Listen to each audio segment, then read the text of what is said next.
నమస్తే, welcome to 99 TV health. ప్రస్తుత కాలంలో క్యాన్సర్ గురించి చాలా ఎక్కువగా వినిపిస్తోంది అండ్ ఆల్ ఏజ్ గ్రూప్స్కి కూడా ఇప్పుడు అవేర్నెస్ ఇచ్చే ప్రయత్నం డాక్టర్స్ చేస్తున్నారు, అలాగే హెల్త్ ఇన్స్టిట్యూషన్స్ చేస్తున్నాయి. అయితే క్యాన్సర్ బారిన పడ్డామా లేదా, క్యాన్సర్ బారిన పడిన తర్వాత కూడా ఎలాంటి టెస్టులు చేయించుకోవాలి, ఈ టెస్టుల గురించే మనకి భయం ఎక్కువగా ఉంటుంది. బిఫోర్ మనము జాగ్రత్తగా కొన్ని టెస్టులు చేయించుకోవాలంటేనే ఒక భయం, ఒక టెన్షన్ మనలో ఉంటుంది. ఇలాంటి అపోహల్ని, భయాల్ని తొలగించి అసలు ఈ ప్రాసెస్ అంతా ఎలా ఉంటుంది, క్యాన్సర్ వచ్చింది అంటే అది క్యూరబుల్ కాదా, ఈ భయాల్ని తొలగించడానికి మనతో ఉన్నారు సీనియర్ ఆంకాలజిస్ట్, అలాగే founder of Singaraju cancer foundation and American oncology ఇన్స్టిట్యూషన్స్లో కూడా ఆయన వర్క్ చేస్తున్నారు. సో మనతో ఉన్నారు డాక్టర్ మల్లిక్ సింగరాజు గారు. వారితో మాట్లాడదాం, వారిని అడిగి మనకున్న అపోహలను తొలగించుకునే ప్రయత్నం చేద్దాం. నమస్తే అండి. నమస్తే డాక్టర్ గారు, ఇప్పుడు ప్రతి ఒక్కరికి భయం పట్టుకుంది. ఎక్కువ మంది శాతంలో క్యాన్సర్ అనేది బాగా వినిపిస్తోంది. సో ఈ టెన్షన్ ఎక్కువైపోయింది. ఏ చిన్నది చేంజ్ వచ్చినా బాడీలో ఎక్కడ క్యాన్సర్ అనే ఒక భయం కూడా ఎక్కువైంది. ఇంకా విమెన్ సంగతి అయితే చెప్పక్కర్లేదు. నాకు తెలిసి మీరు చాలామంది మీ సర్వీస్లో చాలామందిని చూసుంటారు. అయితే అసలు ఈ స్క్రీనింగ్ పరీక్షలు అంటేనే ఒక భయం. ముందు అసలు ఈ స్క్రీనింగ్ పరీక్షల గురించి మాకున్న అపోహలను తొలగిస్తారా? మెయిన్ అమ్మా, ఈ మధ్య మీరు అన్నట్టుగా బ్రెస్ట్ క్యాన్సర్ మహిళల్లో ఎక్కువగా అవుతుంది. ఎస్పెషల్లీ లెస్ దెన్ 45 years ఏజ్లో బ్రెస్ట్ క్యాన్సర్ కేసెస్ చాలా ఎక్కువగా వస్తున్నాయి. ఇందులో స్క్రీనింగ్ అనేది చాలా అవసరం. స్క్రీనింగ్ అంటే ఎప్పుడు కూడా వ్యాధి ఓవర్నైట్ డెవలప్ కాదు. అంటే ఒక గెడ్డ లేకపోతే ఏదన్నా బాడీలో మార్పులు క్యాన్సర్ కణాలుగా మారటానికి కనీసం 6 నెలల నుంచి 1 సంవత్సరం టైం పడుతుంది. సో ఈ టైం లోపల, అంటే కణాలు క్యాన్సర్ కణాలుగా మారే లోపల దాన్ని ఐడెంటిఫై చేయడాన్ని స్క్రీనింగ్ అంటారు. అలాగే బ్రెస్ట్ క్యాన్సర్ కూడా మ్యామోగ్రఫీ అంటారు, డిజిటల్ మ్యామోగ్రామ్స్ అని అంటూ ఉంటారు. అది gold standard test for screening. కాబట్టి చాలా మందికి అదొక అపోహ, భయం, అది చేయించుకుంటే ఏమవుతుందో అని భయపడుతూ ఉంటారు. అంటే ఎక్కువగా స్క్రీన్ దగ్గరికి వచ్చేసరికి అది ఎవరు చేయించుకోవాలి, ఎట్లా చేయించుకోవాలన్న చాలా అనుమానాలతో అందరూ వెనకడుగు వేస్తూ ఉంటారు. చేయించుకోవచ్చా లేదా, ఏమైనా అవుతుందేమో అని భయంతో వెనకడుగు వేస్తూ ఉంటారు. ఇది పెయిన్ఫుల్ డాక్టర్? అంటే పెయిన్ అనే పదం కన్నా డిస్కంఫర్ట్ అనే పదం ఎక్కువ వాడుకోవచ్చు. ఎందుకంటే ఈ మ్యామోగ్రఫీలో యాక్చువల్గా 2 ప్లేట్స్ ఉంటాయన్నమాట, అప్పర్ ప్లేట్, లోవర్ ప్లేట్ అనేసి. సో ఆ బ్రెస్ట్ మీద లోవర్ ప్లేట్ మీద సపరేట్గా ప్లేస్ చేయాల్సి వస్తుంది. అంటే నార్మల్ టిష్యూ కొంచెం సపరేట్ చేసి ప్లేస్ చేయాల్సి వస్తుంది. అలాగే దాని మీద అప్పర్ ప్లేట్ అనేది కొంచెం క్లోజ్ ప్రాక్సిమిటీలో ప్లేస్ చేయాల్సి వస్తుంది. దాంతో కొంచెం స్క్వీజింగ్ అనే ఫీలింగ్ వచ్చి డిస్కంఫర్ట్ ఎక్కువ. యాక్చువల్గా పెయిన్ కన్నా డిస్కంఫర్ట్ అనేది ఎక్కువగా ఉంటుంది. కానీ మొత్తం ప్రాసెస్ 1 or 2 minutes అయిపోతుంది. కాకపోతే పెయిన్ ఏ సందర్భంలో వస్తుందంటే, ఒకసారి హార్మోనల్ చేంజెస్ ఉంటాయి, పర్టికులర్ పీరియడ్స్ టైంలో, బిఫోర్ పీరియడ్స్, డ్యూరింగ్ పీరియడ్స్, ఆ టైంలో బ్రెస్ట్ న్యాచురల్గా టెండర్గా ఉంటాయి. ఆ టైంలో పెయిన్ వచ్చే అవకాశం ఉంది. అలాగే ఇప్పుడు ఇన్ఫెక్షన్ ఉన్నా కూడా కొంచెం పెయిన్ వచ్చే అవకాశం ఉంది. అన్నిటికంటే ముఖ్యం యాంగ్జైటీ.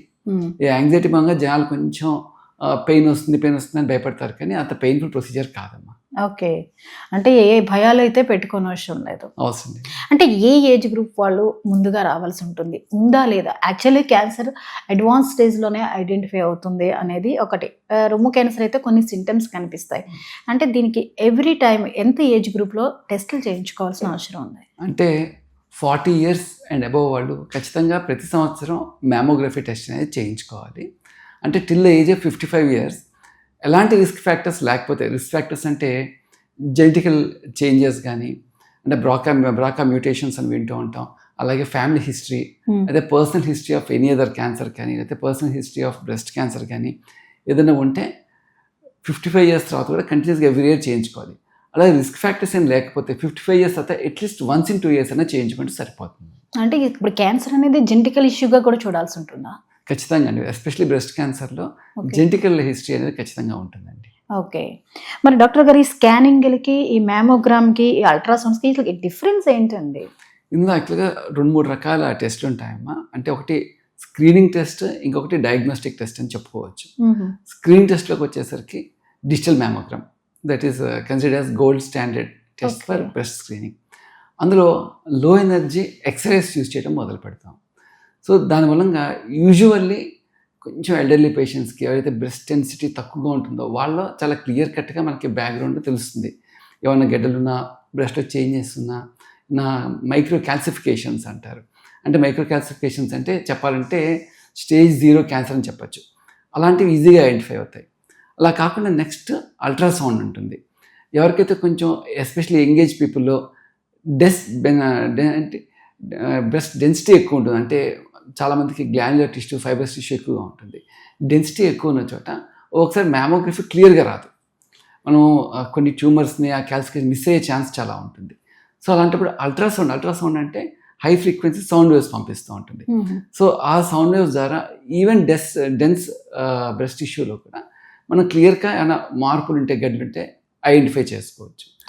అంటే ఇదంతా స్క్రీనింగ్. కానీ ఇప్పుడు డయాగ్నోస్టిక్ వచ్చేసరికి అంటే ఎవరైనా సిమ్టమ్స్ వచ్చారనుకోండి, అంటే బ్రెస్ట్లో గడ్డ రావటం, సడన్గా గడ్డ ఉన్నది పెరగటం, నొప్పి రావటం, లేకపోతే నిప్పుల్ డిశ్చార్జ్ కానీ, నిప్పుల్ రిట్రాక్షన్ కానీ, అలాగే స్కిన్ చేంజెస్, ఇట్లాంటి మార్పులు వచ్చాయంటే క్యాన్సర్ లక్షణాలతో డాక్టర్ దగ్గరికి వస్తే కనుక రెండు కంబైన్ చేస్తారు. మ్యామోగ్రఫీని, అల్ట్రాసౌండ్ రెండు సాధారణంగా కంబైన్ చేయడం జరుగుతూ ఉంటుంది. ఈ అల్ట్రాసౌండ్ అయితే కరెక్ట్గా ఎక్కడుంది లొకేట్ చేసి బయాప్సీ అంటే ముఖ పరీక్ష అంటారు, బయాప్సీ చేయడం జరుగుతూ ఉంటుంది. అంటే ఎంఆర్ఐ కూడా వాడతాం, కానీ సాధారణంగా డయాగ్నోస్టిక్ ప్రొసీజర్లు తక్కువ వాడతాం. కానీ బిఫోర్ సర్జరీ అంటే ఎగ్జాక్ట్ వ్యాధి ఎక్కడుంది మ్యాపింగ్ అంటారు అనమాట. సర్జరీ ముందు అంటే ఎస్పెషలీ బ్రెస్ట్ కన్జర్వేటివ్ సర్జరీ చేసేటప్పుడు ఎక్కడుంది డిసీజ్ కరెక్ట్గా ఐడెంటిఫై చేసుకోవడం కోసం మ్యాపింగ్ అంటారు. అలాంటప్పుడు ఎస్పెషలీ ఎవరికన్నా హెవీ బ్రెస్ట్ ఉన్న, డెన్స్ టిష్యూ ఉన్న ఎంఆర్ఐ యూజ్ చేయడం మొదలు పెడతారు. అది కాకుండా ఒక్కోసారి పోస్ట్ సర్జరీ కూడా, అంటే మేము మధ్య కామన్ వింటూ ఉంటారు, బ్రెస్ట్ ఇంప్లాంట్స్ పెడుతూ ఉంటారు, బ్రెస్ట్ రీకన్స్ట్రక్షన్ చేస్తూ ఉంటారు. ఆ ఇంప్లాంట్ స్టేటస్ ఎలా అని తెలుసుకోవడం కూడా సాధారణంగా ఎంఆర్ఐ వాడటం జరుగుతూ ఉంటుంది. ఓకే. మరి డాక్టర్ గారు గర్భవతులుగా ఉన్న సమయంలో కానీ, లేకపోతే ఆఫ్టర్ డెలివరీస్ కానీ, పాలిచ్చే తల్లులు కానీ ఈ క్యాన్సర్ వ్యాధులు వచ్చే అవకాశం ఉంటే, లేదా వచ్చి ఉంటే వాళ్ళకి ట్రీట్మెంట్ ఎలా ఉంటుంది? ఇది చాలా ఛాలెంజింగ్ అండి. ఎందుకంటే చాలామందికి ఎస్పెషలీ బ్రెస్ట్ ఫీడింగ్ ఫీమేల్స్లో చాలామందిలో క్యాన్సర్ డయాగ్నోస్ అవుతూ ఉంటుంది. అన్ఫార్చునేట్లీ ఇంకా అడ్వాన్స్గా డయాగ్నోస్ అవుతుంది. కారణం ఏంటంటే సిమ్టమ్స్ ఓవర్లాప్ అవుతుంటే breast feeding symptoms, breast cancer symptoms, అంటే బ్రెస్ట్ హెవీ కావటం, టెండర్ కావటం, ఏదైనా గడ్డలు రావడం, అంటే ఒకసారి బ్రెస్ట్ ఫీడింగ్ చేసినప్పుడు కూడా ఒకసారి ఆ గ్లాండ్స్ క్లాగ్ అయిపోయి గడ్డలా రావటం, సరే నిపుల్ క్రాక్ అయ్యి డిశ్చార్జ్ అవటం, ఇవన్నీ కూడా కొంచెం సిమ్టమ్స్ ఆల్మోస్ట్ ఓవర్లాపింగ్గా ఉంటాయి. చాలాసార్లు మిస్ అవుతూ ఉంటారు. కాకపోతే ఎప్పుడైతే ఈ సిమ్టమ్స్ తగ్గట్లేదు, మోర్ దెన్ 3 weeks ఈ సిమ్టమ్స్ తగ్గకపోతే ఇమ్మీడియట్గా డాక్టర్ని కన్సల్ట్ చేయాలి. సో అలాంటప్పుడు మెయిన్గా అల్ట్రాసౌండ్ యూజ్ చేయడం మొదలు పెడతాం. సాధారణంగా ప్రెగ్నెన్సీలో డిటెక్ట్ అయినా కూడా బ్రెస్ట్ ఫీడింగ్ టైంలో కూడా ఎక్కువగా అల్ట్రాసౌండ్ యూజ్ చేస్తాం. ఎందుకంటే బ్రెస్ట్ టిష్యూ ఎక్కువ, గ్లాన్యులేట్ ఎక్కువ ఉంటుంది కాబట్టి అల్ట్రాసౌండ్ నుండి మోర్ అప్రోప్రియేట్, క్లియర్ పిక్చర్ రావడానికి. ఒకసారి ఎంఆర్ఐ కూడా యూజ్ చేయొచ్చు. అంటే ఎస్పెషల్లీ బ్రెస్ట్ ఫీడింగ్ వాళ్ళకి ప్రెగ్నెన్సీ టైం ఎట్ ఫస్ట్లో కూడా ఎంఆర్ఐ యూజ్ చేయడానికి వీల్లేదు. అలాగే చాలామంది డిజిటల్ మ్యామోగ్రఫీ కూడా యూజ్ చేయరు. బ్రెస్ట్ ఫీడింగ్ అప్పుడు you can use mammography also, ultrasound also, and MRI కూడా అవసరమైతే వాడుకోవచ్చు అండి. అంటే పిల్లలకి బ్రెస్ట్ ఫీడింగ్ ఇచ్చే టైంలో ఇది కనుక ఐడెంటిఫై అయితే పిల్లలకి బ్రెస్ట్ మిల్క్ ఇవ్వచ్చా? బ్రెస్ట్ మిల్క్ ఇవ్వచ్చండి. కాకపోతే ఒకసారి ట్రీట్మెంట్ అనేది స్టార్ట్ అవుతున్నప్పుడు బెటర్ అవాయిడ్ బ్రెస్ట్ ఫీడింగ్. ఎందుకంటే ట్రీట్మెంట్ స్టార్ట్ అయినప్పుడు సర్జరీ, కీమోథెరపీ, రకరకాల ట్రీట్మెంట్స్ ఉంటాయి కాబట్టి better to avoid breast feeding at that time. Okay. దీనికి ఇక ట్రీట్మెంట్ ఐడెంటిఫై అయిన తర్వాత ట్రీట్మెంట్ ఎలా ఉంటుంది? ఎంత కాలంలో దీన్ని తగ్గించే అవకాశాలు కనిపిస్తాయి? ఒకసారి డిసీజ్ ఐడెంటిఫై అయిన తర్వాత ఫస్ట్ బయాప్సీ అంటారు. బయాప్సీ చేసిన తర్వాత మళ్ళీ దానిలోనే ఫర్దర్ కొన్ని oestrogen receptors, progesterone receptors, HER2 అన్ని రకరకాల IHC టెస్టింగ్స్ అంతా జరిగిన తర్వాత స్టేజింగ్ వర్కప్ చేస్తాం. సాధారణంగా లోకల్గా డిసీజ్ ఎక్కడుంది తెలుసుకోవడం కోసం ఎంఆర్ఐ వాడినట్టుగా డిసీజ్ ఎక్కడ స్ప్రెడ్ అయింది తెలుసుకోవడం కోసం పెట్ స్కాన్ వాడతాం. సో డిసీజ్ ఎక్కడ స్ప్రెడ్ అయింది, పక్కన నోట్స్కి స్ప్రెడ్ అయిందా, ఇంకెక్కడ వేరే పార్ట్ స్ప్రెడ్ అయిందా అని తెలుసుకుంటాం. ఒకవేళ డిసీజ్ లోకల్గానే ఉండి సైజ్ చిన్నగా ఉంటే ఫస్ట్ సర్జరీ చేస్తాం. లేదు కొంచెం లోకల్ అడ్వాన్స్డ్గా ఉంది, అంటే ఆర్మ్పిట్స్లోకి స్ప్రెడ్ అయింది, అలాగే లోకల్గా సైజ్ ఎక్కువగా ఉంటే ఫస్ట్ కీమోథెరపీ ఇచ్చి ఆ తర్వాత సర్జరీ చేసి నెక్స్ట్ ఇంకా రిస్క్ ఫ్యాక్టర్స్ ఎక్కువ ఉంటే అవసరమైతే రేడియేషన్ థెరపీ, ఇంకా హార్మోన్ థెరపీ ఇవ్వాల్సి వస్తుందండి. యూజువల్గా ఒక బ్రెస్ట్ ట్రీట్మెంట్ అనేది అరౌండ్ 6 to 8 months నడుస్తూ ఉంటుంది. ఓకే. So long journey. ఇది పూర్తిగా క్యూరబుల్ అనే భరోసా ఉంటుందా? ఖచ్చితంగా అండి. ప్రారంభ దశలో అంటే stage 1, stage 2 100% curable. Even stage 3లో కూడా ఖచ్చితంగా తగ్గించుకునే అవకాశం ఉంటుంది. ఓకే. అంటే బ్రెస్ట్ లంప్ సైజును బట్టే ఆ ట్రీట్మెంట్ అనేది ఉంటుందా? కొంతమందికి బ్రెస్ట్ కూడా రిమూవ్ చేస్తారు అని వింటూ ఉంటాం. ఇది ఏ పరిస్థితుల్లో జరుగుతుంది? అంటే మీరు ఇందాక చెప్పింది మాస్టెక్టమీ అంటారు, అంటే కంప్లీట్ బ్రెస్ట్ రిమూవల్ అనేసి. ఆల్మోస్ట్ 15 years బ్యాక్ స్టాండర్డ్గా బ్రెస్ట్ క్యాన్సర్ వస్తే మాస్టెక్టమీ ఒకటే చేస్తూ ఉండేవాళ్ళు. కానీ ఈ మధ్య కాలంలో బ్రెస్ట్ కన్జర్వేటివ్ సర్జరీ, అంటే బ్రెస్ట్ కన్జర్వేటివ్ సర్జరీ అంటే ఓన్లీ ట్యూమర్ ప్లస్ ట్యూమర్తో కొంచెం హెల్దీ మార్జిన్ని రిమూవ్ చేయటం దాన్ని లంపెక్టమీ అంటారు. కొంచెం ఆ మార్జిన్ మాత్రమే రిమూవ్ చేసి బ్రెస్ట్ని కన్జర్వ్ చేయడాన్ని బ్రెస్ట్ కన్జర్వేటివ్ సర్జరీ అంటారు. అంటే ఈ మధ్యకాలంలో అక్కడితో ఆగకుండా it is followed by oncoplastic reconstructive surgery to maintain the same structure. ఇంతకుముందు ఎట్లా ఉండేది బ్రెస్ట్ అట్లా చేయడానికి. ఇందులో ముఖ్య కారణాలు ఏంటంటే సర్వైవల్ రేట్స్, అంటే మాస్టెక్టమీ చేసిన కన్జర్వేట్ చేసిన సర్వైవల్ రేట్స్ అనేవి సిమిలర్గా ఉన్నాయి. అది కాకుండా పేషెంట్కి it's makes a huge difference. అంటే మీకు చెప్పాను, more and more young people are getting diagnose and వాళ్ళకి సోషల్గా ఎమోషనల్గా it makes a huge difference. అంటే శరీరంలో ఒక వైటల్ ఆర్గన్ పోగొట్టుకున్నాము అని ఒక ఇన్ఫీరియారిటీ ఫీలింగ్ రాకుండా it gives a lot of emotional support to them. అలాగే వాళ్ళకి లోన్లీ ఫీల్ కాకుండా, ఐసోలేట్ కాకుండా కూడా they think they can mix easily with the society. అంటే ఇందాక మీరు అడిగిన ప్రశ్న ఏ కండిషన్లో డిసైడ్ చేస్తామంటే, సాధారణంగా ట్యూమర్ సైజ్ ఎక్కువగా ఉండి, రిలేటివ్గా బ్రెస్ట్ సైజ్ చిన్నగా ఉండి, లేదా మల్టిపుల్ సైజ్ ఒకసారి కేవలం బ్రెస్ట్ ఒక గడ్డ కాకుండా 2-3 గడ్డలా వస్తూ ఉంటుంది. అలాంటప్పుడు మనం సేఫ్ మార్జిన్ ఇవ్వలేము. ఇంకొకటి ఇందాక చెప్పినట్టుగా జీన్ మ్యూటేషన్స్, ఒకటి బ్రాకా పాజిటివ్ వస్తే ఈవెన్ మనం బ్రెస్ట్ కన్జర్వేటివ్ సర్జరీ చేసినా కూడా మిగిలిన బ్రెస్ట్లో మళ్ళీ క్యాన్సర్ వచ్చే అవకాశం ఉంది. సో అట్లాంటి వాళ్ళు ఖచ్చితంగా మాస్టెక్టమీ చేయడం జరుగుతూ ఉంటుంది. సో ఇవన్నీ కాకుండా most importantly it's a patient's decision also. Some people prefer okay will go for mastectomy అంటారు, సమ్ పీపుల్ ప్రిఫర్ లేదంటే we want breast conservative surgery అంటారు. So ultimately patient decision also makes a difference here. Okay sir, ఇప్పుడు chemotherapy అంటే చాలా తీవ్రంగా ఉంటుంది అని చెప్పంటారు, దాన్ని తట్టుకోవడం పేషెంట్కి చాలా కష్టము అంటారు. ఎలా ఉంటుంది సార్ ఈ ట్రీట్మెంట్ అసలు? అంటే కీమోథెరపీ అనేది ఫాస్ట్ గ్రోయింగ్ సెల్స్ అన్నిటి మీద యాక్ట్ చేస్తూ ఉంటుంది. అంటే క్యాన్సర్ సెల్స్ ఫాస్ట్ గ్రోయింగ్ కాబట్టి వాటి మీద యాక్ట్ చేస్తాయి. బట్ ఈ కీమోథెరపీ డ్రగ్స్ అనేవి నార్మల్ సెల్స్కి క్యాన్సర్ సెల్స్కి డిఫరెన్షియేట్ చేయలేవు. So all fast growing cells అంటే బోన్ మ్యారో సెల్స్ కానీ, GIT gastrointestinal tract, reproductive cells, nerve cells, skin and hair, వీటన్నిటి మీద యాక్ట్ చేయడం జరుగుతూ ఉంటుంది. మనం సాధారణంగా చూస్తుంటాం when it comes to bone marrow blood counts తగ్గిపోవటం, ఇన్ఫెక్షన్స్ రావడం జరుగుతూ ఉంటుంది. సో డాక్టర్స్ వాటికి ముందే ప్రికాషన్ ఇస్తారు. అంటే కొన్ని ఇంజెక్షన్స్ ఇవ్వటం, బ్లడ్ కౌంట్స్ కొన్ని ఇంజెక్షన్స్ ఇవ్వటం, రెగ్యులర్గా బ్లడ్ టెస్ట్ చేయటం, అలాగే కొన్ని ప్రికాషన్స్ తీసుకోవటం, అంటే హ్యాండ్ హైజీన్ తీసుకోవటం, అలాగే ప్రాపర్ కుక్డ్ ఫుడ్ తీసుకోవటం, పబ్లిక్లోకి వెళ్లకుండా ఒకవేళ వెళ్ళాల్సి వస్తే మాస్క్ వేసుకోవటం, అలాగా హెల్త్ ప్రికాషన్స్ చెప్పడం జరుగుతూ ఉంటుంది. అలాగే నెక్స్ట్ అందరూ భయపడేది ఏంటంటే హెయిర్ లాస్ గురించి. చాలామంది కీమోథెరపీ చెప్పగానే వాళ్ళు డిసీజ్ గురించి ఆలోచించదు, జుట్టు ఓడిపోతానని భయపడుతూ ఉంటారు. కానీ ఇట్స్ ఓన్లీ ట్రాన్సియంట్. మొత్తం కీమోథెరపీ అయిన తర్వాత ఆఫ్టర్ 3 to 6 months వాళ్ళ హెయిర్ వాళ్ళకి వస్తూ ఉంటుంది. కానీ ఈ లోపల ప్రాపర్ కేర్ తీసుకోవాలి, హెయిర్ కేర్. అంటే కొంతమంది prefer going for hair shave, మొత్తం హెయిర్ షేవ్ చేసుకుంటారు. That's also a good option, ఎందుకంటే gradually will let the natural hair grow again. Otherwise somebody is not willing to go for hair shave. కొంచెం మెల్లిగా smooth baby care shampoos లాగా, అలాగే కొంచెం wide combs లాగా proper gentle hair care తీసుకుంటూ ఉండాల్సి వస్తుంది. అలాగే నెయిల్స్ బ్రిటిల్ అయిపోవటం, ఇన్ఫెక్షన్స్ రావటం, స్కిన్ చేంజెస్ వస్తూ ఉంటాయి. వీ షుడ్ డాక్టర్ని కన్సల్ట్ చేస్తే time to time they will give the care for that. అలాగే నాజియా అండ్ వామిటింగ్, కీమోథెరపీ అనగానే చాలామందికి వాంతులు ఎక్కువైపోతూ ఉంటాయి. అంటే ఈ కీమోథెరపీ నుంచి ఏమవుతుందంటే మొత్తం స్టమక్లోనే లైనింగ్ అనేది డిస్ట్రాయ్ అయిపోతూ ఉంటుంది. అలాగే మౌత్లో అల్సర్స్ రావటం, మనం ఫుడ్ తీసుకుంటే సరిగ్గా అబ్జార్బ్ కాకపోవటం, ప్లస్ ఈ కీమోథెరపీ అనేది బ్రెయిన్లో కీమోథెరపీ రిసెప్టార్ జోన్స్ ఉంటాయి, వాటిని ట్రిగ్గర్ చేయటం. సో వీటి మూలంగా కాంప్లెక్స్ థింగ్స్ అంటే నాజియా రావటం, వికారం అంటాం, వామిటింగ్ రావటం, ఏమైనా హెవీ ఫుడ్ తీసుకుంటే మోషన్స్ అవ్వటం అట్లా జరుగుతూ ఉంటాయి. సో అగైన్ వీటికి వామిటింగ్స్ రాకుండా మెడిసిన్స్ ఇవ్వటం, ఆకలేయటానికి మెడిసిన్స్ ఇవ్వటం, అలాగే ప్రాపర్ ఫుడ్ అంటే సాఫ్ట్ డైట్ తీసుకోవటం, ఎక్కువ అవాయిడింగ్ ఫ్రైడ్ ఐటమ్స్, ఎక్కువ మసాలాస్ అవాయిడ్ చేసుకుంటూ, ఫ్రీక్వెంట్గా ఫుడ్స్ తీసుకుంటూ, ఎడిక్వేట్ హైడ్రేషన్ తీసుకుంటూ ఉంటే we can get over it అండి. సో ఇది కాకుండా అన్నిటికంటే ముఖ్యమైనది న్యూరోపతి అని వస్తుంది అనమాట. వీటి మూలంగా ఏమవుతుందంటే ఒకసారి చేతులకి కాళ్ళకి తిమ్మిర్లు రావటం, నడుస్తుంటే వాళ్ళకి తూలిపోవటం, బ్యాలెన్స్ ఉంటాయి, ఇవన్నీ జరుగుతూ ఉంటాయి. సో వాటికి డాక్టర్స్ క్రీమ్స్ ఇవ్వటం, సింటమాటిక్ మెడిసిన్స్ ఇవ్వటం జరుగుతూ ఉంటుంది. అంటే ఈ టోటల్ ఈ జర్నీని ట్రీట్మెంట్ దగ్గర నుంచి వచ్చి చిన్న చిన్న ఈ సైడ్ ఎఫెక్ట్స్కి పేషెంట్స్లో చాలా అల్లాడిపోతున్నారు. అసలు కీమో అంటే మీరు దాన్ని ఒక 10 days or 15 days లేదా 1 monthకి ఒకసారి సెషన్స్ వైజ్ కూడా చేస్తారు కదా.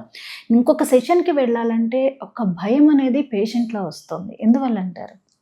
అంటే ఒకసారి ఫస్ట్ టైం ఒకటేమో already the information they have from Google, ఈ సైడ్ ఎఫెక్ట్స్ వస్తాయి అని ఒక భయం, ఆల్రెడీ సబ్కాన్షియస్లో ఒక భయంతో ఉంటారు. ఒక్కసారి ఫస్ట్ కోర్స్ అయిన కొన్ని సైడ్ ఎఫెక్ట్స్ వస్తాయి, ఆ తర్వాత సెకండ్ కోర్స్ పెట్టడానికి కొంచెం భయపడుతూ ఉంటారు. ఓకే. అగైన్ రీఎన్ఫోర్స్ దెమ్, వాడికి మళ్ళీ ప్రాపర్గా కౌన్సిల్ చేయడం జరుగుతూ ఉంటుంది. యూజువల్గా 1-2 కోర్సులు అయ్యాక అగైన్ సైకలాజికల్గా వాళ్ళు సెట్ అయిపోతారు. దే నో ఓకే నెక్స్ట్ కీమోకి వెళ్తే ఎలాంటి ప్రికాషన్స్ తీసుకోవాలి, హౌ టు బీ ప్రిపేర్డ్ వాళ్ళే అర్థం చేసుకుంటారు. అంటే ఒక పేషెంట్కి స్క్రీనింగ్తో మొదలయ్యి ఈ జర్నీ అంతా అనేసరికి ఫస్ట్ ఆఫ్ ఆల్ ఒక భయము, టెన్షన్ ఉంటుంది. అండ్ ఫ్యామిలీ సపోర్ట్ అంటే వీళ్ళు సైకలాజికల్గా స్ట్రెంగ్తన్ చేయడానికి ఫ్యామిలీ వాళ్ళతో ఎలా ఇంటరాక్ట్ అవ్వాల్సి ఉంటుంది. ఎందుకంటే ఈ పేషెంట్ అమ్మో నువ్వు కీమో చేయించుకున్నావు, నువ్వు జాగ్రత్తగా ఉండి ఇల్లు, లేకపోతే వాళ్ళెవరో చనిపోయారు, వీళ్ళెవరో చనిపోయారు, కొన్ని ఎగ్జాంపుల్స్ చెప్పిన ఇన్సిడెంట్స్ని చూసాను డాక్టర్. ఇట్లాంటి పరిస్థితులు పేషెంట్ని ఏ స్థితికి తీసుకువెళ్తాయి? యాక్చువల్లీ మీరు చెప్పిన పాయింట్ చాలా వ్యాలిడ్ అండి. ఎందుకంటే డాక్టర్ చెప్పేదానికంటే చుట్టుపక్కల వాళ్ళు చెప్పింది, ఎక్కడో విన్నది, వాళ్ళ రిలేటివ్స్ చూసి, అంటే కొంతకాలం క్రితం ఇంత టెక్నాలజీ లేదు, వాళ్ళు ఇప్పటికి కూడా అదే రిఫర్ చేస్తూ ఉంటారు. డెఫినెట్లీ వాళ్ళకి మేము వాళ్ళకి ఎంకరేజ్మెంట్ ఇస్తూ ఉంటాం. అర్లీ స్టేజ్ ఖచ్చితంగా వ్యాధి తగ్గచ్చు, ఈ ట్రీట్మెంట్ తీసుకుని తగ్గుతుంది అని ఒక భరోసా ఇస్తూ ఉంటాం. ఫ్యామిలీ రోల్ చాలా ఇంపార్టెంట్ అండి. ఎందుకంటే ద డిఫరెంట్ ఆస్పెక్ట్స్ ఉంటాయి. ఫస్ట్ థింగ్ ఫిజికల్గా దెల్ బి వెరీ వీక్, అంటే చాలా ఫెటీగ్ రావటం, వీక్నెస్ రావటం అన్నీ జరుగుతుంటాయి because of this treatment. Physical support చాలా అవసరం. ఇంకా ఎమోషనల్ సపోర్ట్ అంటే they go to different kinds of emotions. Fear అని, యాంగ్జైటీ కానీ, డిప్రెషన్ కానీ, ఎస్పెషలీ వర్కింగ్ ఉన్నారనుకోండి, నెక్స్ట్ నేను జాబ్కి వెళ్తాను, ఆ జాబ్ ఉంటుందా, ఒకవేళ జాబ్కి వెళ్ళినా can I perform like before, will I be judged, ఇలాంటి యాంగ్జైటీస్ ఉంటాయి. Plus they feel socially isolated. ఇలాంటి టైంలో ఖచ్చితంగా ఫ్యామిలీ సపోర్ట్ అనేది చాలా అవసరం. ఇది కాకుండా న్యూట్రిషనల్ సపోర్టు, అలాగే రెగ్యులర్గా మెడికల్ చెకప్స్ తీసుకెళ్ళటం, వీటన్నిటికి కూడా ఖచ్చితంగా ఫ్యామిలీ రోల్ చాలా ఇంపార్టెంట్ అండి. ఓకే. అంటే ఈ ట్రీట్మెంట్లో ఉండగా ఫుడ్ విషయానికి వచ్చి జాగ్రత్తగా ఉండాలి. ఎలాంటి ఫుడ్ని ప్రిఫర్ చేయాల్సి ఉంటుంది? ఐడియల్గా better to take soft diet అండి. ఓకే. వెజిటేరియన్ ఫుడ్ ప్రిఫర్ చేయడం బెటర్. ఈవెన్ ఎగ్స్ కావాలంటే కూడా బాయిల్డ్ ఎగ్స్ అవి తీసుకోవచ్చు. కానీ ఎక్కువగా హార్డ్ ఫుడ్స్ కానీ, బాగా chartered foods, deep fried foods, ఎక్కువ మసాలాలు అవి అవాయిడ్ చేయడం మంచిది. అంటే డాక్టర్ గారు ఈ మధ్య కాలంలో ఇదివరకటికి ఇప్పటికీ లైఫ్ స్టైల్స్ మారిపోయాయి. రెస్ట్లెస్, ఓవర్ స్ట్రెస్, ఇక ఫుడ్ విషయానికి వస్తే అసలు చెప్పొద్దు. మనం తినేది ఎలాంటి ఫుడ్ కూడా మనకి తెలియని పరిస్థితుల్లో భయం వేస్తుంది. బయట తినాలన్నా ఈవెన్ మనకు దొరికే ఇంగ్రీడియంట్స్ కూడా కల్తీ అయిపోతుంది. సో వీటి ప్రభావం క్యాన్సర్ కాజెస్కి ఎంతవరకు కారణాలు ఉన్నాయి? ఖచ్చితంగా అమ్మ. ఎందుకంటే క్యాన్సర్ కాజెస్ అంటే అన్నిటికంటే ముఖ్యమైన చెప్పాలంటే లైఫ్ స్టైల్. మీరు చెప్పినట్టు మనకి people are adapting to smoking, drinking, excess alcohol intake. అలా కాకుండా మనం తీసుకునే డయట్, ఎక్కువగా మనం తీసుకునే junk food, packed food, refined food products, plus stressful life style. అందరూ కూడా ఈ రోజుల్లో ఎక్కువగా స్ట్రెస్ తీసుకుంటున్నారు, ఎడిక్వేట్ స్లీప్ ఉండట్లేదు, they taking lot of stress. అలాగే sedentary life style plus pollution, ఇవన్నీ కూడా ఖచ్చితంగా క్యాన్సర్కి యూజ్ అవుతాయి. ప్లస్ ఎస్పెషల్లీ ఇంత మీరు ఫుడ్ గురించి అన్నారు కాబట్టి, obesity causes approximately 5% of all cancers. అంటే కేవలం అంటే మనం తీసుకున్న ఫుడ్ అమ్మా. ఎందుకంటే మనం ఇందాక చెప్తున్నా, మనం జంక్ ఫుడ్ కానీ రిఫైన్డ్ ప్రొడక్ట్స్ తీసుకున్నప్పుడు మన బాడీలో ఇన్ఫ్లమేషన్ పెరగటం, ఇమ్యూనిటీ తగ్గటం, గట్ జీనోమ్లో మార్పులు రావటం, అలాగే ఇన్సులిన్ రెగ్యులేషన్లో డిఫికల్టీ రావటం, వెయిట్ మెయింటెనెన్స్ డిఫికల్టీ రావటం, వీటన్నిటి వల్ల కేవలం బ్రెస్ట్ క్యాన్సర్ కాదు, breast cancer, endometrial cancers, ovarian cancers, pancreatic, అలా చెప్తే చాలా క్యాన్సర్స్ వస్తున్నాయి ఒబేసిటీ నుంచి.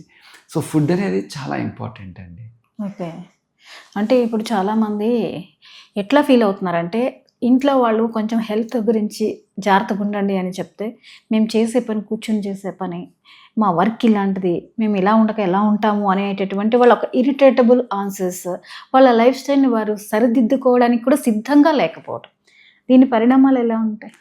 ఖచ్చితంగా మనకి ఎంత వర్క్ స్ట్రెస్ ఉన్నా should take time, at least weekly 5 days అన్నా ఒక యాక్టివ్ ఎక్సర్సైజ్, ఒక 40 minutes అని యాక్టివ్ ఎక్సర్సైజ్ ఖచ్చితంగా చేయాలండి. That's very important. And adequate sleep is also important. ఈ రెండు కూడా మన బాడీలో ఇమ్యూనిటీని మెయింటైన్ చేయడానికి యూజ్ అవుతాయండి. ఓకే. డాక్టర్ గారు, మహిళల్లో బ్రెస్ట్ క్యాన్సర్ ఎంత ఎక్కువగా ఉందో అలాగే యూట్రస్ క్యాన్సర్ అనేది కూడా చాలా ఎక్కువగా ఉంటుంది. ఎందువల్ల అంటారు? యూజువల్గా దీనికి కూడా సేమ్ చాలా కామన్ ఫ్యాక్టర్స్ ఉన్నాయి. మన బ్రెస్ట్ క్యాన్సర్కి దానికి కూడా కొంచెం హార్మోనల్ ఇంబ్యాలెన్సెస్. ఎగ్జాంపుల్ చెప్పాలంటే, బ్రెస్ట్ క్యాన్సర్ ఇన్సిడెంట్ పెరగడానికి ఒక మెయిన్ రీజన్ ఏంటంటే ఎక్సెస్ ఎక్స్పోజర్ టు ఈస్ట్రోజన్. అంటే చాలామందికి ఎర్లీ మినార్క్ వస్తుంది, అంటే less than 10 years లోపలే ప్యూబర్టీ వస్తుంది. అలాగే first child almost after 35 years first child birth జరుగుతుంది, అలాగే బ్రెస్ట్ ఫీడింగ్ డిలే అవుతుంది, చాలా బ్రెస్ట్ ఫీడింగ్ అవాయిడ్ చేస్తున్నారు కూడా. సో ఒబేసిటీ ఇంకోటి, వీటన్నిటి పరంగా ఎక్సెస్ ఈస్ట్రోజన్ అనేది బాడీ ఎక్స్పోజ్ అవుతూ ఉంటుంది. అది కాకుండా కొంతవరకు genetic factors also, especially mother side, mother కానీ అలాగే సిబ్లింగ్స్ కానీ ఫస్ట్ కజిన్స్ కానీ ఇలా క్లోజ్ ఫ్యామిలీలో ఎవరికన్నా ఈ ఎండోమెట్రియం అంటే యుట్రస్ అంటే ఎండోమెట్రియం అంటే యుట్రస్ అంటే మనకి రెండు ఉంటాయి, సర్వెక్స్ వేరు, ఎండోమెట్రియం వేరు. సో ఎస్పెషల్లీ ఈ రిస్క్ ఫ్యాక్టర్స్ అంటే breast cancer, ovarian cancer, endometrian cancers ఇవి వచ్చే అవకాశం ఎక్కువగా ఉందండి. ఓకే, అంటే ఈ ఓవేరియన్ క్యాన్సర్స్కి ట్రీట్మెంట్ అనేది జస్ట్ లైఫ్ స్పాన్ పెంచడానికైనా, కంప్లీట్గా క్యూరబుల్కి మనకి ఇండియాలో ఛాన్సెస్? ఖచ్చితంగా ఓవేరియన్ క్యాన్సర్ నయం చేసుకోవచ్చమ్మా. మన దగ్గర latest chemotherapies, immunotherapies, target therapies చాలా మెడిసిన్స్ ఉన్నాయి. ఖచ్చితంగా ఈవెన్ అడ్వాన్స్ స్టేజెస్లో కూడా ఓవేరియన్ క్యాన్సర్ని తగ్గించుకోవచ్చు. ఓకే, అంటే భయపడాల్సిన పని లేదు, ఇస్తే మనం ట్రీట్మెంట్కి ధైర్యం చేస్తే. ఖచ్చితంగా అండి. ఫస్ట్ థింగ్, అందరూ డయాగ్నోసిస్ భయపడతారు. First never be afraid of diagnosis. ఒకసారి డయాగ్నోస్ అయిన తర్వాత ఖచ్చితంగా క్యాన్సర్ నయం చేసుకోవచ్చు. అంటే రిమూవ్ చేస్తున్నా మళ్ళీ స్ప్రెడ్డింగ్, ఇది ఏ పరిస్థితుల్లో వస్తుంది క్యాన్సర్కి? అందులో చాలా ఫ్యాక్టర్స్ ఉంటాయండి. అంటే పర్టికులర్ క్యాన్సర్ ఒక గ్రేడ్, ఒకసారి హై గ్రేడ్ ఉంటుంది, లో గ్రేడ్ ఉంటాయి, డిఫరెంట్ రిస్క్ ఫ్యాక్టర్స్ ఉంటాయి. దాని మూలంగా తిరిగి వచ్చే అవకాశం ఎక్కువగా ఉంటుంది. అందుకనే వెంటనే ఆ రిస్క్ ఫ్యాక్టర్స్ బేస్ చేసి ఇమీడియట్ తిరిగి రాకుండా కీమోథెరపీ కానీ, రేడియేషన్ థెరపీ కానీ ఆ పర్టికులర్ ట్రీట్మెంట్ ఇవ్వడం జరుగుతూ ఉంటుంది. Okay, to reduce the risk of recurrence. Okay, రేడియేషన్తో క్యూర్ అయ్యే కేసెస్ ఉంటాయి? ఉంటాయండి. ఖచ్చితంగా సర్వైకల్ క్యాన్సర్ ఉందనుకోండి, ఖచ్చితంగా రేడియేషన్తో, ఈవెన్ అడ్వాన్స్ కేసులో 100% క్యూర్ ఉంటుంది రేడియేషన్ థెరపీతో. ఈవెన్ బ్రెస్ట్ క్యాన్సర్లో కూడా after surgery and chemotherapy again బ్రెస్ట్కి రేడియేషన్ ఇవ్వడం జరుగుతూ ఉంటుంది. చాలా హెడ్ అండ్ నెక్ కేసెస్లో కానీ చాలా కేసెస్లో రేడియేషన్తో ఖచ్చితంగా క్యూర్ ఉంటుందండి. ఈ మధ్యకాలంలో అవేర్నెస్ బాగా రావడానికి బిఫోర్ ఆఫ్టర్ 20 years అనుకుంటా ఒక ఇంజెక్షన్ వేయించుకోమని చెప్పేసి అంటున్నారు. ఏంటి దాని గురించి? అంటే రాకుండా, క్యాన్సర్ రాకుండా human papilloma viral HPV vaccination, అది యాక్చువల్గా సర్వైకల్ క్యాన్సర్ రాకుండా, అంటే HPV వ్యాక్సిన్ కేవలం సర్వైకల్ క్యాన్సర్ కాదండి, 6 డిఫరెంట్ టైప్స్ ఆఫ్ క్యాన్సర్స్ని ఆపుతుంది.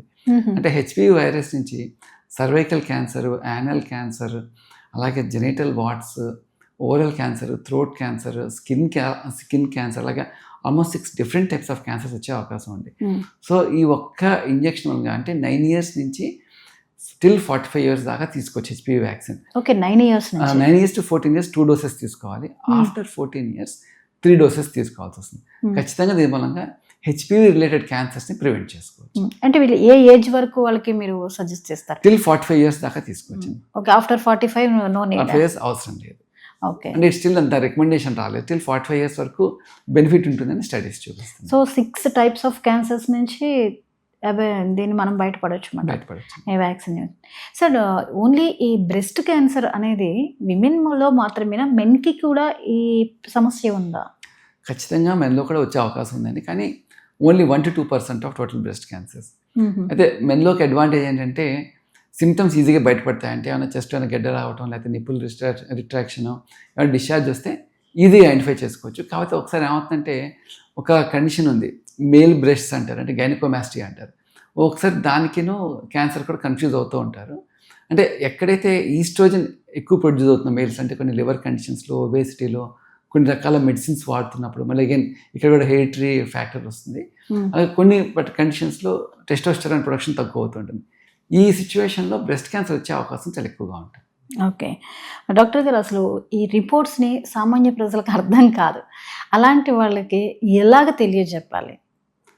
అంటే ఒకటండి, సాధారణంగా మీరు ఒకవేళ మ్యామోగ్రఫీ గురించి అడిగితే కనుక, మ్యామోగ్రఫీ మామూలుగా గ్రేడింగ్ 0 నుంచి 6 దాకా ఉంటుంది. దాన్ని బైరాక్స్ స్కోరింగ్ అంటారు, అంటే breast imaging reporting and data systems అంటారు. అంటే 0 అంటే it could not be identified అనేసి, అంటే ఎనీ రీజన్, అంటే ఇమేజింగ్లో క్లారిటీ రాకపోవటం, సరిగ్గా ఐడెంటిఫై చేయలేకపోతే కుడ్ నాట్ బి ఐడెంటిఫైడ్, అంటే అది 0 అవుతుంది. స్టేజ్ 1 అంటే నెగిటివ్, ఎలాంటి గడ్డ లేదు, క్యాన్సర్ లేదు అనేది నెగిటివ్, బైరాట్స్ 1 అంటే. 2 అంటే ఖచ్చితంగా బినైన్, దట్స్ నాట్ క్యాన్సర్, దాని కూడా భయపడాల్సిన అవసరం లేదు. నెక్స్ట్ బైరాట్స్ 3కి వచ్చేసరికి ప్రాబబ్లీ బినైన్, అంటే బినైన్ అంటే నాన్ క్యాన్సరస్ అని, బినైన్ అయ్యే అవకాశం ఉంది అని. దాన్ని కొంచెం once in 6 months ఫాలోఅప్ చేస్తూ ఉండాలి. నెక్స్ట్ 4th వచ్చేసరికి సస్పీషియస్ మ్యాగ్నెన్సీ అంటే క్యాన్సర్ అయ్యే అవకాశం ఎక్కువగా ఉంది. అందులో కూడా మళ్ళీ ప్రాబిలిటీని బట్టి లో risk, intermediate risk, high risk అని ఏబీసీ అని అంటారు. నెక్స్ట్ బైరాట్స్ 5. ఈ బైరాట్స్ 5 వచ్చినప్పుడు ఖచ్చితంగా డిఫరెంట్ మ్యాలిగ్నెన్సీ అని చెప్పొచ్చు. ఖచ్చితంగా అప్పుడు కూడా బయాప్సీ చేయించుకోవాలి. ఇంకొకటి బైరాట్స్ 6 అంటారు. బైరాట్స్ 6 అంటే ఆల్రెడీ క్యాన్సర్ డయాగ్నోస్ అయిపోయి ట్రీట్మెంట్ నడుస్తున్నప్పుడు ఫాలోఅప్లో ఎట్లా ఉంది అని చెక్ చేసుకోవడం కోసం చేసేది బైరాట్ 6 అనమాట. యూజువల్గా దానికి భయపడాల్సిన అవసరం లేదు. ఆ రిపోర్ట్ తీసుకొస్తే డాక్టర్ ఖచ్చితంగా ఎక్స్ప్లెయిన్ చేస్తారు. భయపడాల్సిన అవసరం ఏం లేదు. అదే జనరల్గా అసలు ఒక టెస్ట్ అంటేనే ఒక భయం. ఇంకొకటి ఏంటంటే హాస్పిటల్లో కాలు పెట్టాలంటే భయపడుతున్నారు.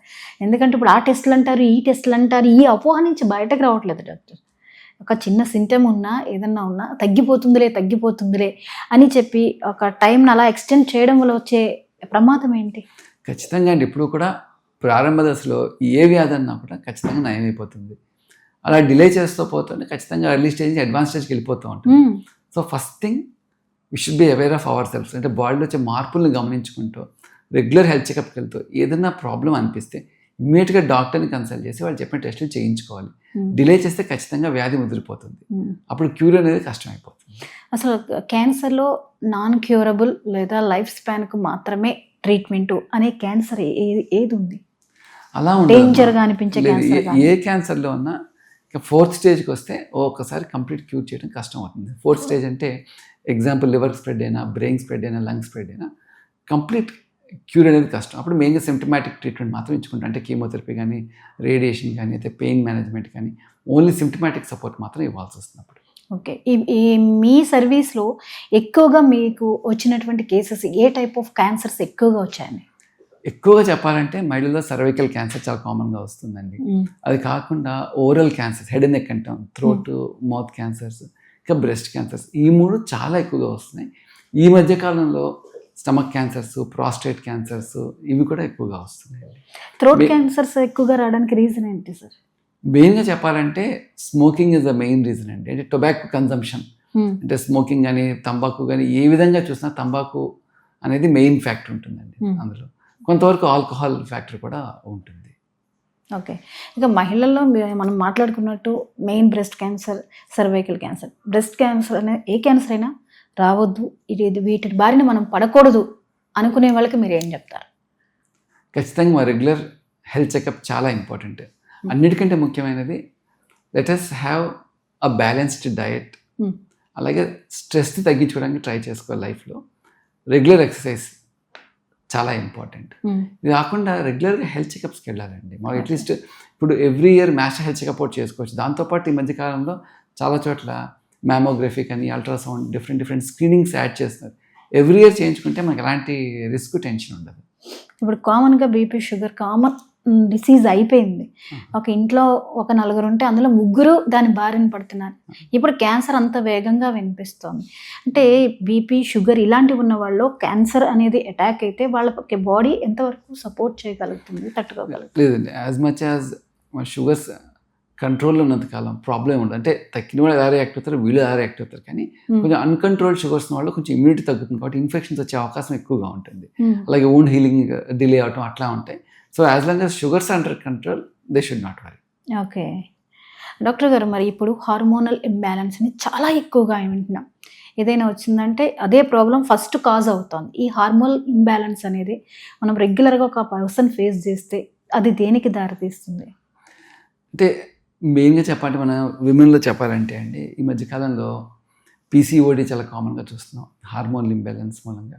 అదే ఇన్ఫర్టిలిటీ, అది కాకుండా డిఫరెంట్ డిసీజెస్, ఎస్పెషలీ డయాబెటీస్ కానీ డిఫరెంట్ గ్యాస్ట్రో ఇంటెస్టైనల్ డిసీజెస్ వస్తున్నాయి. ఒక రకంగా చెప్పాలంటే ఈ హార్మోనల్ ఇంబ్యాలెన్స్ గురించి బ్రెస్ట్ క్యాన్సర్ కానీ, అలాగే మగవాళ్ళ ప్రాస్టేట్ క్యాన్సర్ కానీ, ఓవేరియన్ క్యాన్సర్, ఎండోమెట్రిక్ క్యాన్సర్ అన్నీ వచ్చే అవకాశం చాలా ఎక్కువగా ఉంది. ఓకే. అంటే మనం వీటిని ఎలా ఐడెంటిఫై చేయొచ్చు? అసలు వీటిని బారిన పడకుండా ఉండాలంటే ముందర మనల్ని మనం ఎలా స్క్రీనింగ్ చేసుకోవాలి? నేను రెగ్యులర్ స్క్రీనింగ్ అయితే ఎట్లా ఉంటుందండి. ఎందుకంటే ఇందాక చెప్పినట్టుగా 40 years అబవ్ ఫీమేల్స్కి మ్యామోగ్రఫీ చేయటం once in a year, అలాగే అబవ్ 35 వాళ్ళకి once in 3 years Pap smear test, cervical క్యాన్సర్కి ప్యాప్స్మియర్ టెస్ట్ చేయించుకుంటూ ఉండాలి. అలాగే రెగ్యులర్గా మ్యాచ్ హెల్త్ చెకప్తో పాటు అల్ట్రాసౌండ్ స్కానింగ్ ఇవన్నీ చేస్తూ ఉంటే ఖచ్చితంగా మోస్ట్ ఆఫ్ ద డిసీజ్ మనకి ఈజీగా ఐడెంటిఫై చేసుకోవచ్చు. Okay.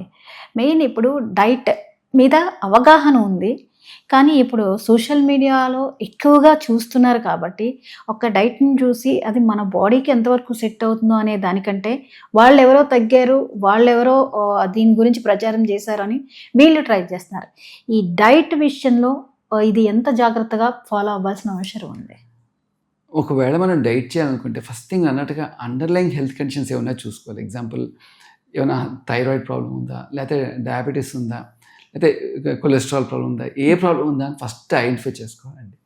And in case you are going for any particular diet ఒక న్యూట్రిషనిస్ట్ గైడెన్స్తో, అలాగే ఒక ఫిజిషియన్ కానీ లేకపోతే వాళ్ళ కన్సర్న్ డాక్టర్ గైడెన్స్తో వెళ్ళాలి. ర్యాండమ్గా సోషల్ మీడియాలో ఇది ట్రెండ్ అవుతుందని అది ఫాలో అవ్వకూడదు. ఎందుకంటే ఒకసారి చాలాసార్లు షుగర్స్ డౌన్ అయిపోవటం, లేకపోతే అబ్నార్మల్ మెటబాలిజం అవటం, చాలామందికి ఎమర్జెన్సీ ల్యాండ్ అవుతూ ఉంటారు కూడా. అది చాలా డేంజర్. ఖచ్చితంగా డాక్టర్ న్యూట్రిషనిస్ట్ గైడెన్స్లోనే చేయాలి ఏది చేసినా కూడా. మనం చూస్తూ ఉంటాం సోషల్ మీడియాలో ఉన్న థంబ్నెయిల్స్ని, ఇది చేస్తే చచ్చినా ఈ రోగం మీ దగ్గరికి రాదు, లేకపోతే క్యాన్సర్ రమ్మన్నా రాదు, లేకపోతే ఉంటే పోతుంది, వీటిని బిలీవ్ చేయొచ్చా? లేదమ్మా, ఎప్పుడున్నా కూడా చూడండి, ఒకటి చెప్పాలంటే what I believe most of our diseases start from our kitchen. Okay, ఇప్పుడు అందరూ మాట్లాడుతున్నారు రిఫైన్డ్ ప్రొడక్ట్స్ గురించి, ఆల్ వైట్స్ అంటున్నారు. షుగర్ కానీ, మైదా కానీ, పాలు, పంచదార, ఆల్ వైట్స్, వీటి మూలంగా చాలా డిసీజెస్ వస్తున్నాయి అంటున్నారు. ఖచ్చితంగా మనం we can modify our diet అండి అక్కడ. ప్లస్ మనకి న్యాచురల్ ఇమ్యూనిటీ ఇచ్చే ప్రొడక్ట్స్ మన కిచెన్లోనే ఉన్నాయి. టర్మరిక్ తీసుకోండి, జింజర్ కానీ, గార్లిక్ కానీ, అలాగే మనం దంపుడు బియ్యం అంటాం, అలాగే we can shift brown sugar. ఇవన్నీ వాడుతుంటే ఖచ్చితంగా వీ కెన్ ప్రివెంట్ అండి. మనం రెగ్యులర్గా మొరింగా పౌడర్ కానీ ఇవన్నీ మనం రెగ్యులర్ మన చుట్టూ ఉండేవే. స్పెసిఫిక్గా ఏదో ఒకటి ప్రోడక్ట్ వాడి అవాయిడ్ చేయడం కాకుండా రెగ్యులర్ మనం డైలీ రొటీన్లో వీటిలో ఒక భాగం చేసుకుంటే ఖచ్చితంగా మనం వీ కెన్ అవాయిడ్. ఎస్పెషల్లీ టర్మరిక్కి చాలా యాంటీ ఆక్సిడెంట్ ప్రాపర్టీస్ ఉంటాయి, యాంటీ క్యాన్సర్ ప్రాపర్టీస్ ఉంటాయి. ఖచ్చితంగా మనం రెగ్యులర్గా వాడేవి ఇవన్నీ కూడా. మేల్ ఫీమేల్ కంపేర్ చేస్తే క్యాన్సర్ బారిన ఎక్కువగా పడుతున్నది ఎవరు? అంటే ఇప్పుడు చెప్పాలంటే almost 40% of cancer patients are females. And దాదాపు సమానంగా ఉంది. ఒకప్పుడు ఆల్మోస్ట్ 70% మేల్, 30% ఫీమేల్ ఉండేవాళ్ళు. ఇప్పుడు ఆల్మోస్ట్ 40% ఫీమేల్స్ డయాగ్నోస్ అవుతున్నారు. వాళ్ళకు కూడా ఈక్వల్ నెంబర్ పెరుగుతుంది. అంటే ఒక ముక్కలో చెప్పాలంటే క్యాన్సర్ అనేది ఒక లైఫ్ స్టైల్ డిసీజ్ అని చెప్పచ్చు. అలాగే అనిపిస్తోంది అసలు వింటూ ఉంటే. నిజమే, అది ఖచ్చితంగా క్యాన్సర్ అనేది ఒక లైఫ్ స్టైల్ డిసీజ్. ఎందుకంటే మనం విలేజెస్తో కంపేర్ చేస్తే the type of diseases or cancer we see in villages are different, the type of cancer we see in cities are different. ఏంటి సార్ అది? ఇప్పుడు విలేజ్లో చూసాం అనుకోండి, ఎక్కువగా మందికి సర్వైకల్ క్యాన్సర్ ఎక్కువ కామన్గా ఉంటుంది. ఎందుకంటే అక్కడ lack of awareness, lack of personal hygiene, lack of menstrual hygiene, వీటన్ని మూలంగా ఎక్కువ సర్వైకల్ క్యాన్సర్స్ ఎక్కువ వస్తాయి. అలాగే ఓరల్ క్యాన్సర్స్ ఎక్కువ వస్తాయి. మనం అదే సిటీకి వచ్చామనుకోండి, ఎక్కువ బ్రెస్ట్ క్యాన్సర్స్, ఎండోమెట్రియల్ క్యాన్సర్స్, అలాగే లంగ్ క్యాన్సర్స్ సిటీలో ఎక్కువగా ఉంటున్నాయి. అంటే ఇక్కడ లైఫ్ స్టైల్ని బట్టి ఇక్కడ డిసీజ్ వస్తున్నాయి, అక్కడ లైఫ్ స్టైల్ని బట్టి అక్కడ డిసీజెస్ ఎక్కువ వస్తున్నాయి. ఓకే, ఓవరాల్గా మీరు ఇప్పటివరకు చూసిన సర్వీసెస్లో సక్సెస్ రేట్, క్యాన్సర్లో ఒక సక్సెస్ రేట్ అంటే ఏం చెప్తారు? అంటే దాదాపు ఈ మధ్యకాలంలో ఈవెన్ పెద్ద పైకి వచ్చే కోలరెక్టల్ క్యాన్సర్స్ కానీ, సర్వైకల్ క్యాన్సర్ కానీ, హెడ్ అండ్ నెక్, బ్రెస్ట్ అన్నీ కూడా బాగా క్యూర్ అవుతున్నాయండి. ఎస్పెషల్లీ లాస్ట్ 10 yearsలో with advance technology we are having, almost అన్ని క్యాన్సర్స్ కూడా టిల్ స్టేజ్ 3 చాలా బాగా రెస్పాండ్ అయ్యి బాగా క్యూర్ అవుతుంది. ఓకే డాక్టర్ గారు, క్యాన్సర్ అనేది స్టేజ్ 1, స్టేజ్ 2లో అసలు ఐడెంటిఫై అవ్వదు, స్టేజ్ 3 or 4లోనే దాన్ని కనుక్కోగలుగుతున్నారు. ఇది నిజమేనా? ఎందుకు దాన్ని ఐడెంటిఫై చేయలేము? లేదండి, ఖచ్చితంగా చాలామంది ఈ మధ్యకాలంలో స్టేజ్ 1, స్టేజ్ 2లో మా దగ్గరికి వస్తున్నారు. ఎందుకు ఐడెంటిఫై చేయలేకపోతున్నాం అంటే first thing lakh of awareness, second thing భయం. డాక్టర్కి వెళ్తే డాక్టర్ ఏం చెప్తారు, ఇందాక మీరు చెప్పారు హాస్పిటల్ అడుగు పెట్టాలని భయం, డాక్టర్ ఏంటి టెస్టులు చెప్తారు, ఏం ట్రీట్మెంట్ చెప్తారని భయం. మూడోది అన్నిటికంటే ముఖ్యమైనది క్యాన్సర్ నాకు రాదు అన్న ఒక ఫీలింగ్. దీని మూలంగా డాక్టర్ దగ్గర రారు. ఓన్లీ ఇంకా సిమ్టమ్స్ ఎక్కువై ఇంకా వెళ్ళాలి అనుకున్నప్పుడు వస్తారు తప్ప ఈ ఫోబియా ఫియర్స్తోనే డాక్టర్ ఎక్కువ రారండి. ఓకే, కొంతమంది మెయిల్స్లో విన్నది అన్ని మంచి హ్యాబిట్స్ ఉంటాయి, అయినా అతనికి ఏదో క్యాన్సర్ వచ్చింది, ఎన్ని హ్యాబిట్స్ ఉన్నవాడికి వీడికి ఏం రాలేదు, వాడికి వచ్చిందంటే అది ఏంటి జెనెటికల్ ఫ్యాక్టర్ ఉండి రావచ్చా? అంటే లైఫ్ స్టైల్ అన్నీ బాగున్నా క్యాన్సర్ రాదు అనడానికి లేదా? అంటే మన చుట్టూ చాలా ఫ్యాక్టర్స్ ఉన్నాయండి, ఎన్విరాన్మెంటల్ ఫ్యాక్టర్స్ చాలా ఉన్నాయి. మనం తీసుకున్న ఫుడ్ కానీ, వాటర్ కానీ, సాయిల్, అన్ని చోట్ల కూడా ఒక టైప్ ఆఫ్ పొల్యూషన్ అనేది ఖచ్చితంగా ఉంది. కంటామినెంట్స్, కెమికల్స్, అడల్టరేషన్ అంతా జరుగుతూ ఉంటుంది. అది కాకుండా మీరు చెప్పిన కొంచెం జెనెటికల్ రిస్క్ కూడా ఉంటుంది, ఇన్హెరిటెంట్గా జెనెటికల్ రిస్క్ ఉంటూ ఉంటుంది. Plus every person body is different. అంటే ఇద్దరు స్మోక్ చేస్తే ఒకరికి రాలేదు ఒకరికి వచ్చింది అని చెప్పడానికి ఒక పర్సన్లో ఉన్న జెనెటిక్ మేకప్ అనేది కూడా చాలా యూజ్ అవుతుంది. It has shown influence.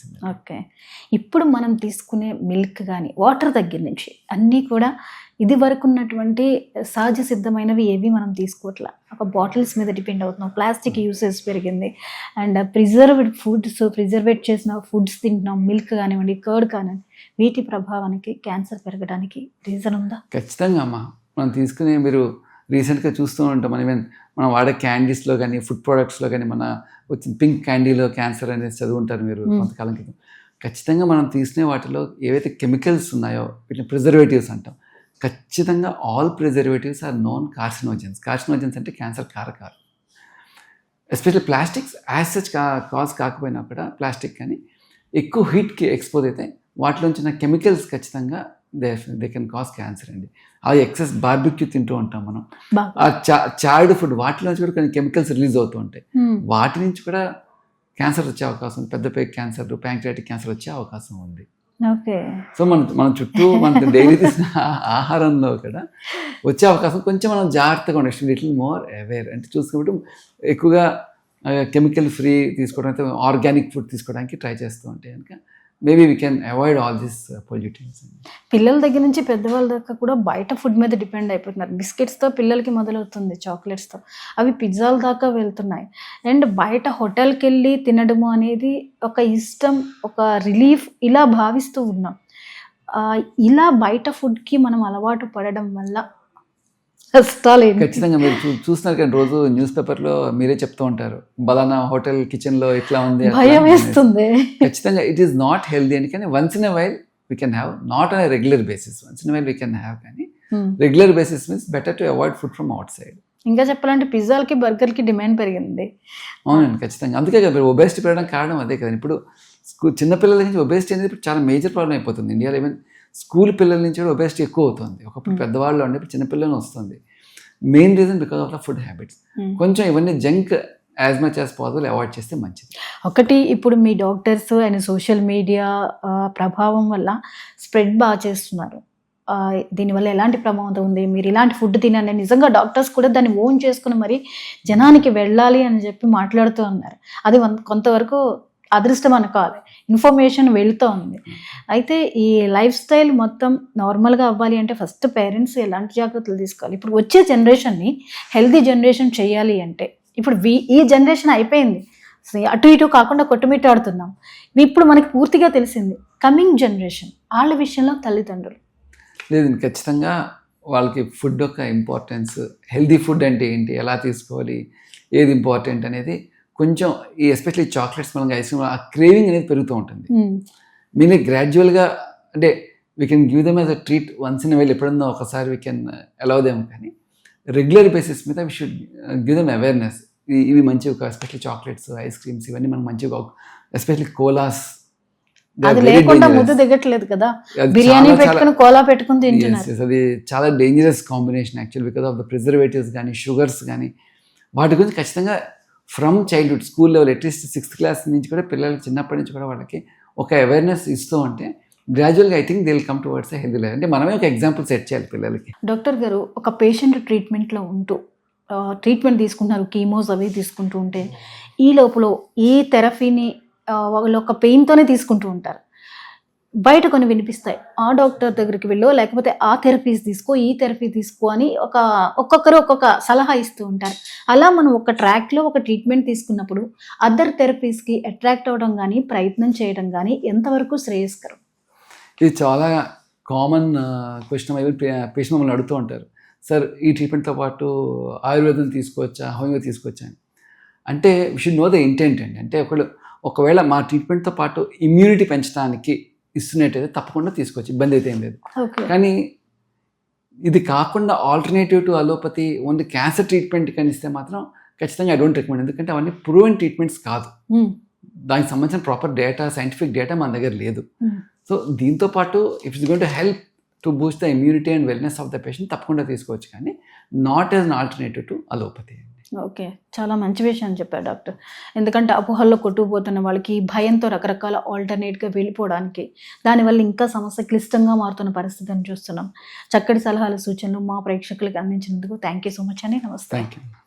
చూసారు కదండీ! ఏదైనా ఒక ట్రీట్మెంట్‌ను మనం కొనసాగుతున్నప్పుడు, ఆ ట్రీట్మెంట్ సాగుతుండగా మళ్ళీ అదర్ ట్రీట్మెంట్స్ వైపు పరుగులు తీయడం, వాటి గురించి తెలుసుకోకుండానే ఆ ట్రీట్మెంట్స్ వైపు అట్రాక్ట్ అవ్వడము అనేది కూడా ఆరోగ్యరీత్యా ప్రమాదకర పరిస్థితులను తీసుకొస్తాయి. కాబట్టి సరైన గైడెన్స్‌లో మీకు డాక్టర్స్ ఎవరైతే ట్రీట్మెంట్స్ ఇస్తున్నారో, వాళ్ళకి అనుగుణంగా మీకున్న సమస్యలను వాళ్ళకి ఓపెన్‌గా చెప్పినప్పుడు చక్కటి ట్రీట్మెంట్స్ ఇప్పుడు చాలా అందుబాటులో ఉన్నాయి.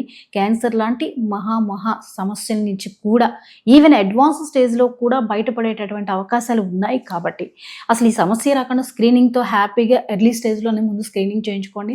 అసలు క్యాన్సర్ బారిన పడం మనము.